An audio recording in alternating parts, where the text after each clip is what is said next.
I remember buying my first house, right? I was ecstatic. Mm-hmm. I didn't know anything about it. I actually fell through the ceiling putting carpet through. I didn't know you couldn't stand on the sheetrock. I was very ignorant, and yeah, fell right through the ceiling. It was amazing.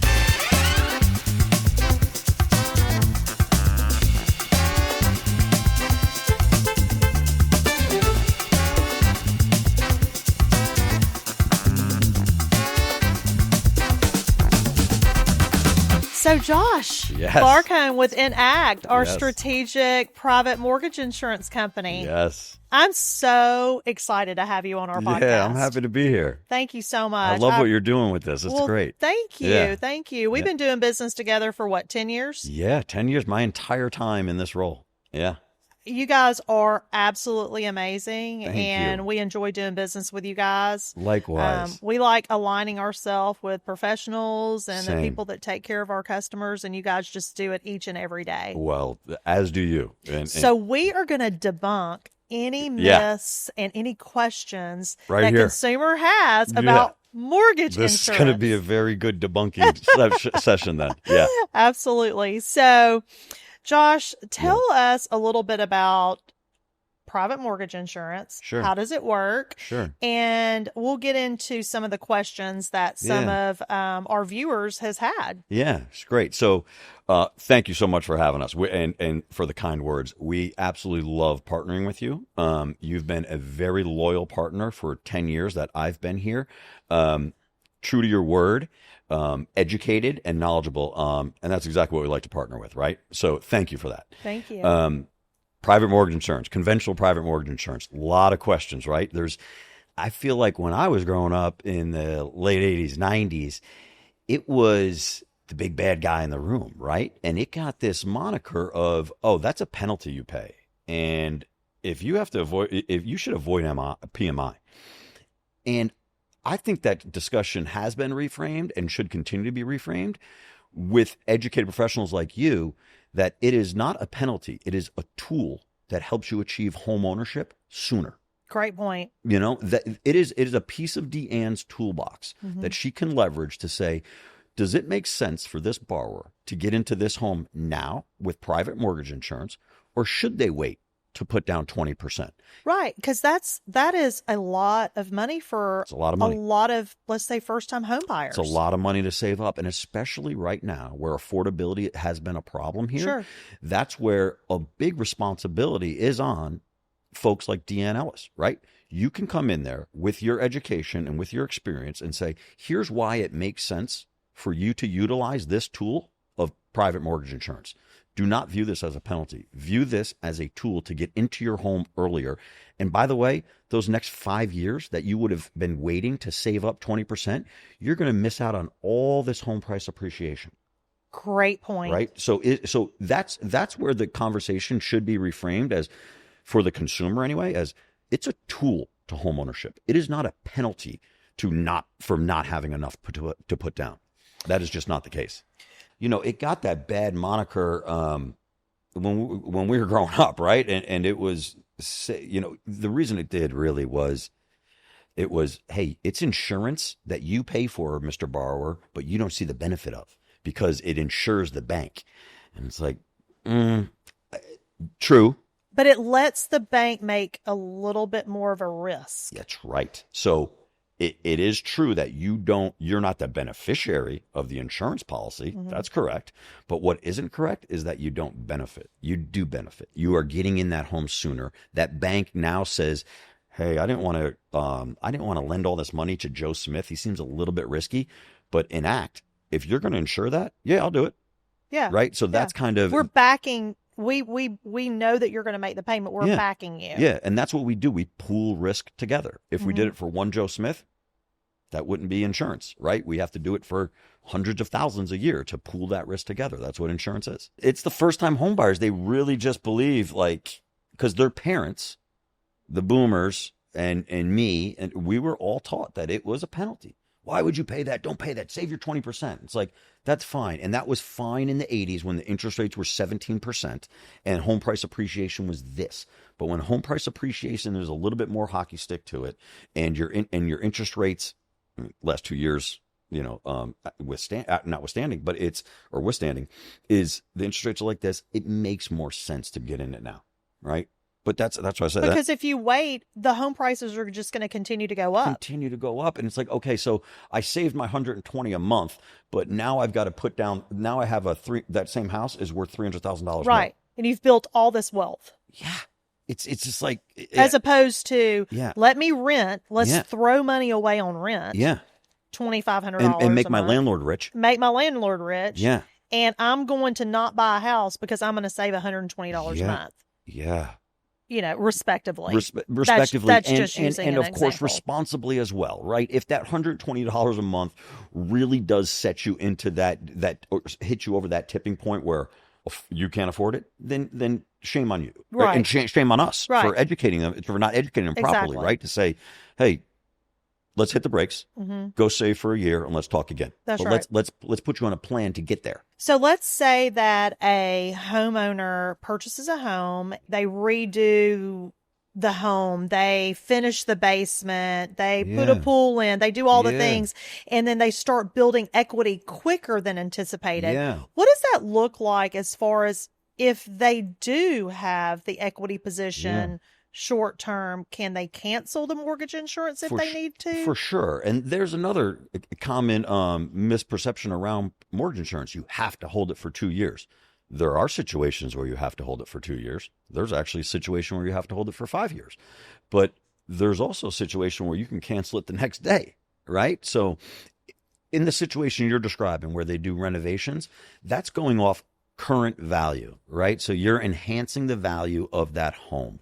When you do that, then you can request to have that removed at 75 LTV after 2 years. So after 2 years, you can absolutely request to have that done if you feel you made modifications, renovations, improvements to the home that got you to that threshold of 75 LTV. Now, loan to value, which means current market value versus what you owe. Correct. Okay. That's correct. Okay. Yep. So they would call the servicer who they have their mortgage with. That's right. And would they request an appraisal? Yeah, you would want to get now. All servicers have different rules around that, right? There is some uniform language, but they can call their servicer and say, what exactly do we need to cancel my private mortgage insurance? And sometimes it's as easy as a valuation that they can run, or it's as complex as an appraisal. Maybe complex is a strong word, but an appraisal that you pay $375 for, right? Now, the other form of canceling it, like I said, you can sometimes cancel on day one. Let's say you're waiting to sell a home, but you find the dream home, right? And you're like, I can't put a ton down because I'm going to sell my home that I'm in now. So you're like, well, I'm just going to put down 5%, right? I put down that 5%, and then my primary home sells. My old home sells right away. I take that lump sum and I apply it towards my new mortgage that was at 95%, and that brings my new mortgage down to 75% LTV, loan to value. I can then request to cancel that right away because that's off the original value. That is not off a current value.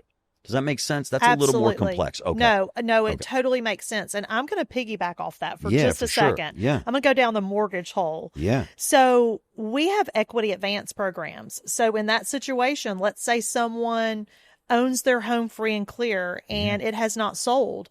We have a program that we will advance part of their equity to utilize towards their down payment. Oh, wow. Yeah. In certain instances, maybe let's just say they only want to utilize 5%. Yeah. However that looks. They can actually put that down. And once their house sells, they can request, if they have the equity, to have the MI removed. That's right. And we can request a recasting option. There you go. For their principal reduction, which in return lowers their monthly house payment. Exactly. So there are tools that we can do to help consumers save money. So to your point, it's not a penalty. No, not at all. It's a strategic way to get them in the home that they want, with an avenue to eventually reduce it or cancel it. You want to know when it's a penalty? It's a penalty when the consumer is not working with an educated and knowledgeable loan officer. Love that. Right? And so obviously I'm sitting here on your podcast, right? So, but we've come through many situations where we've had conversations, and I've been very impressed with your knowledge Thank of you. this business, right? That's why you're very successful at this. When somebody's talking to a call center, they're probably not getting that level of service. They're probably not going to get that deep of the personal knowledge that you have and going through this 100 times, right? And I like to say that we are not loan officers. We're mortgage planners. Like 100%. we are planning and we are listening to you, and we are trying to figure out what is the best avenue for the client. Yep. And giving them the roadmap to be able to get to That's right. where they need to be. This is it's a massive responsibility on your end, right? Yes. And that is something you take very serious. Absolutely. And these folks are making the single biggest purchase of their life, right? And so mortgage planning, a consultative sale, is exactly what you need to be doing. A loan officer calling from a call center because your refi, because your interest rate hit a refi target or trigger, it's probably not the one I would use. Right? Absolutely. I know that we've used you, right? Yes. Right. And so I think it's imperative that you talk to a mortgage professional, a mortgage consultant, somebody that really understands what they're doing, somebody that's not scared to put themselves out on Front Street with this, right? Absolutely. Here and I am. Educate. Exactly. And by the way, also not scared to say, you know what? I don't know, but I'm going to go find out for you. Exactly. Right. There's a lot of guys who will just, I guess BS is the word, their way through it. Yeah. No part of it. Want no part of it. The ones that last, the mortgage professionals and the mortgage consultants that put themselves out there and that last, are constantly learning and utilizing new tools to be that consultative loan officer. Because there's new tools each and every day. Oh my God, yeah. And, there are several avenues for private mortgage insurance, but you guys always have the best rates. Yeah. You guys always have the best customer service. Yep. And that's the reason that we partner with you guys and align my team with your team For sure. To have the best customer experience for our borrowers. For sure. Talk to us a little bit about the difference between private mortgage insurance and mortgage insurance if you're getting an FHA loan. There you go. So private mortgage insurance goes on a conventional loan, right? That's going to ultimately probably be sold to Fannie and Freddie, right? And so like we talked about with cancellations, you get to a certain loan to value threshold and you can cancel that, whether that be off the original value and day one you want to cancel it, or whether that be off the current value due to renovations and modifications you made and you need seasoning of 2 years, right? FHA, different animal, right? And you'll know more about this than I, which is right. But FHA, you're going to have to keep that mortgage insurance on there for quite a while. Correct. So on FHA, if you put less than 10% down, you have to keep mortgage insurance for the entire time you own that home or until you refinance. It's a long time. Now, if you put 10% down, you can cancel it after 11 years if you have 78% loan So let's to say value. you do put 5% down. You have to keep it on forever. And Yes. in today's world, where we have a rising interest rate environment for the last 3 years now, Correct. you're sitting there going, well, I was going to refi and then cancel my MI, but my FHA MI, but the rates have steadily gone up. I can't refi and I have this higher payment. Correct. Right. So whereas conventional mortgage insurance for that situation is like, that would probably have been your better bet. Exactly. That's where they have to come to a mortgage professional. Right. Right. And we do have a lot of first-time homebuyer conventional programs, obviously second and third-time homebuyer programs, however that looks. But in certain instances, people have to go FHA because of credit, because it is more lenient. For sure. But the better choice is conventional. Yep. Because of the mortgage insurance that we can strategically give them a plan to get out of the mortgage insurance. That's right. You can give them a roadmap, right? You were talking a roadmap earlier about how you plan out their mortgage, and that's their biggest purchase of their life.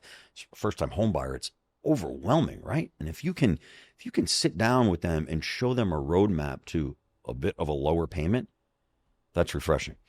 And so the private mortgage insurance, you guys, like with FHA, and I just want the consumers to understand this, it's automatic with FHA, but with us, because it's private mortgage insurance, it's a separate company. Correct. That is a part of the mortgage insurance. So That's it's right. not like FHA, That's where correct. it's automatic. That's right. And so it'll be escrowed, right, to the servicer, and the servicer pays the private mortgage insurance company. There's 6 of us, right? There's DeAnn shops us with all 6 of us and says, where does this fit best? That's right. And sometimes Enact has the best rate. Sometimes we don't. So let's talk about that really quick. Sure. What are the things that you guys look at? I know it is credit score. It is if there's one person on the loan versus 2 people on the loan. Correct. Yeah. What are all the things that the private mortgage insurance industry look at outside of those things to price a monthly payment? Sure. So those are 2 of the big ones, right? So your FICO score, your credit score, right? Your loan to value, your LTV, your DTI, your debt to income ratio, right? So as you think about, and if you're a first time home buyer or not, first time home buyer gets, because they qualify for different benefits, right? Because they can have reduced coverages with the mortgage insurers, right? Great point. Yeah. So as you think about it, from we are an insurance company, right? So we pool risk together. So what we do, a first-time home buyer comes into DeAnn's office and says, hey, I don't have that much money to put down. And by the way, I missed my car payment 6 months ago. So my credit's not that great. And it's just me, right? So you go, all right, well, do I think this guy is always going to make his mortgage payment? What if his washer breaks and he only has 3 months of reserves or a month of reserves? And reserves is money's left over after the mortgage payment. Correct. Yep. So your savings, right? Your emergency fund. Hey, I don't have that much of an emergency fund. From an insurance company perspective, you look at that and you go, that I need to price a little richer than the person that comes in and says, hey, I've got 15% to put down. I've never missed a payment in my life. Oh, and I've got $20,000 saved up that is kind of sitting in a bank, which in a is money market considered account. risk-based pricing. That's right. Bingo. Right. And so that's how insurance companies, just like everybody pays their car insurance, same type of thing, right? A 25-year-old kid is going to have a different risk profile than a 65-year-old adult. Right. So we look at the risk profile as well. And some of those major drivers of that is number of borrowers, your FICO, your FICO is your credit score, your DTI, which is your debt to income ratio, and your loan to value ratio, your LTV. So that's kind of how we think about it and how we model out that risk. Now, there are also many other variables that our risk department or our pricing department could come in here and really explain. But those are the main things I think about when I say, hey, how can we impact the price here? So let's say that we have a customer that has great credit and they have 20% to put down, but they really don't want to. They really want to just put 10% down. There are options to be able to buy out mortgage insurance too. So we price that as what do you mean? Like where they single pay, where they can just buy it out? Yeah, for sure. Where they don't have it monthly, but they just buy their policy out. Yes. Most people don't know that you can do that. Yeah. Again, this is why you don't work with a call center. This is why you work with somebody who you see getting coffee next door, right? And can talk you through these things. So, yeah, most people hit monthly, right? I mean, it's probably, I don't know the exact percentages, but it's got to be 80+% of our book of business is monthly premium. It's an easy thing to do. Creature habit, hit the button, it's monthly. Well, when DeAnn gets there and goes, this monthly premium's a bit high, maybe we can finance the single premium into the loan amount, right? Now you have one payment. That's right. Or maybe we can do a split. Maybe do a little bit into the loan amount or come out of pocket a little bit, and then my monthly goes down a little bit. And now what I did is I just positively impacted my debt to income ratio, my DTI. Right. Right. So if they called another lender and they didn't know to look at that and their debt to income was too high, but they called us and we go, hey, wait a minute. If we buy out your mortgage insurance, you just reduce your monthly mortgage payment by I'm just using this as an example, let's say $200 a month Sure. or whatever, however that looks, because you've bought out your premium. Maybe the seller paid it because the seller's paying, That's right. Seller contributions or whatever. There you go. So there are ways to buy out monthly mortgage insurance Absolutely. without having to pay it monthly. Absolutely. And when I teach, credit counseling, not credit counseling, but CE credits for real estate agents, I have a section on mortgage insurance. And oftentimes they're like, wait a minute. What do you mean you can buy out the premium? I'm like, you absolutely can buy it out. Yeah. I would, when you do that CE course and you get to that page, I would love to see the reactions when you reframe that conversation from, this is not a penalty. This is a tool I have in my toolkit. I also have 3-1 arms. I have 2-1 buy downs. Right. I have all of these tools in my toolkit. And this is not just, hey, here's a 30-year mortgage. I'll see you later. Right? That's not it. Like, if that's it, you're not earning your money. Right. And that's what separates the great mortgage consultants. Right. And so I would love to see their face in that when you reframe that conversation of, this isn't a penalty. This isn't the 90s of, wait till you get 20% down. It's like, this is a tool to achieve home ownership quicker. Right. Yeah. And just to know that you're not stuck. Yeah. It's only temporary. It's temporary. You're building equity, you're building wealth because the prices of your home is increasing. If you wait till you get your 20%, ultimately at the end of the day, the values have increased. Yeah. And I mean, you could be paying a lot more for that home. Absolutely. Now, there are situations, we saw it in 08, 09, where we did see home price depreciation. Yes, absolutely. Right? And so we go, okay, well, maybe in that situation, maybe we could wait a little bit, right? But that was like when people were doing subprime, like crazy Nina and stuff. Sis's. Yeah. I swear I make this amount of money. Yeah. Exactly. Yeah. The stated income. That was a different world, huh? It was a totally different world. We don't have, that's the world. We have the ability to repay now. Yes. So we have to abide by that. Yeah. Our only issue now is affordability, getting people in their homes at affordable place, right? We got a little bit of higher interest rates and got a little bit of higher home price appreciation. So some of the first-time home buyers, private mortgage insurance, we deal mostly with first-time home buyers. And affordability has been an issue. It really has. And, we have tools in our toolbox to try to help the borrowers ultimately get to their end goal, which is to not rent. Don't throw money away. Yeah. Invest in your future. Yes. Because you are building an asset. That's right. Yeah. And God, it makes it feel like home, doesn't it? Oh, absolutely. It's such a different feeling. I remember buying my first house, right? I was ecstatic. I didn't know anything about it. I actually fell through the ceiling, putting carpet through. I didn't know you couldn't stand on the sheetrock. I was very ignorant, and fell right through the ceiling. It was amazing. But yeah, it makes it feel like home, right? And it makes you feel like part of the community. It's a big deal, right? You have a beautiful community here, right? It's a big deal, home ownership, I believe. Absolutely. And it's a sense of accomplishment. Oh, for sure. And that you are building your future for you and your family. Yeah. Yeah. Painting or redecorating your home versus redecorating your apartment has an entirely different feeling. I totally agree with that. Yeah, it's great. I'm a third party, right? I work with 150 DeAnn Ellis's, right? I don't drive 2 hours to sit on the podcast for 10 minutes. Right. Right. And not that I wouldn't for folks, but not everybody's doing this. Not everybody's inviting us on. But more borrowers, I think, as we get closer to this non-human world, the AI and all that, I think more borrowers are going to need their hand held some, right? Yeah, you can go to chat at GPT and Perplexity and all that. You can go to that and you can be walked through some of the basics.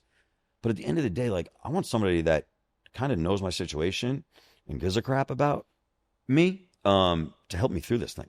And wants to see you achieve and make it to the finish line. Yeah. And that you're not a number. Not a number, right? And it's not a trigger of, oh, hey, that guy's, his interest rate fell below 3.5. Dollar for dollars. It's like, no.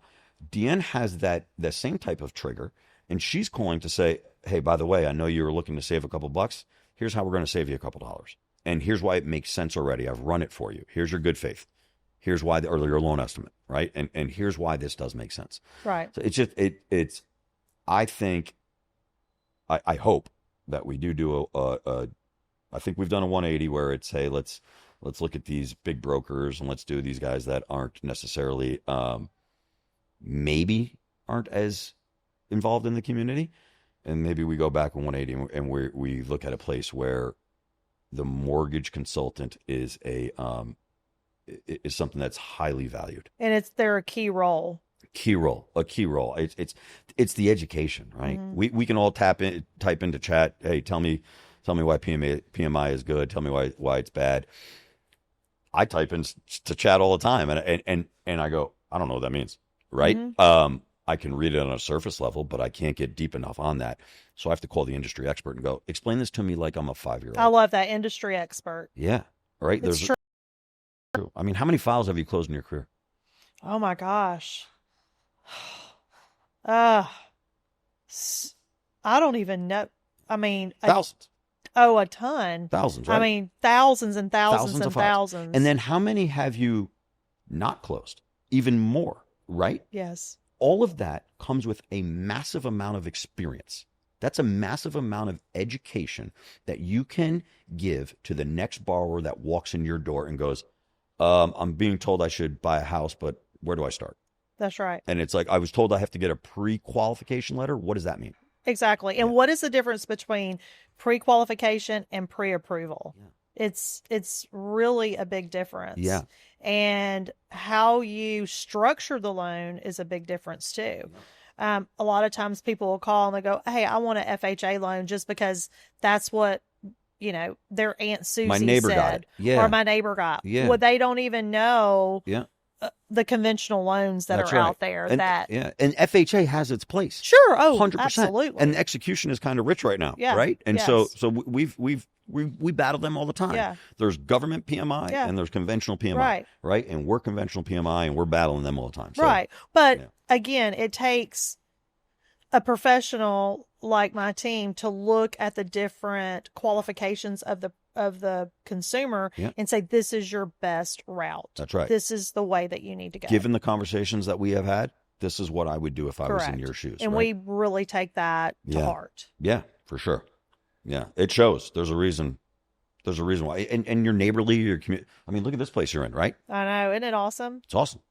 Oak and Vine. Vine, Monroe. Downtown Monroe. It's the best. It's phenomenal. And it's because you build a relationship. Oh, right? Absolutely. That's the reason you're sitting right here doing this. That's right. Right. And we want to support, local businesses. Right. And we want to see them succeed. It's awesome. I would love to see all of this come around to a 180 where the local business and the relationships are everything. Right. So we deal with pricing issues like you do. Right. And I have some DeAnn Ellis's in my world that go, Josh, your price isn't great. I only send you when it's the best price. It's frustrating, right? I get it. There are times where you are getting nickeled and dimed and you do have to shop it, right? I get it. But those ones that value relationships and that loyalty, like we talked, we've been working for 10 years together. We've taken trips together, all that. It's different. It's better. It is. Right? It's just better. It's but a better feel. Your client is going to be taken care of. Yeah. And that's why you have your strategic partners and your team. Your team. It's part of your team. I consider myself, as corny as it may sound, a part of DeAnn Ellis' team. Well, right? And we love doing business with you guys. Well, thank you.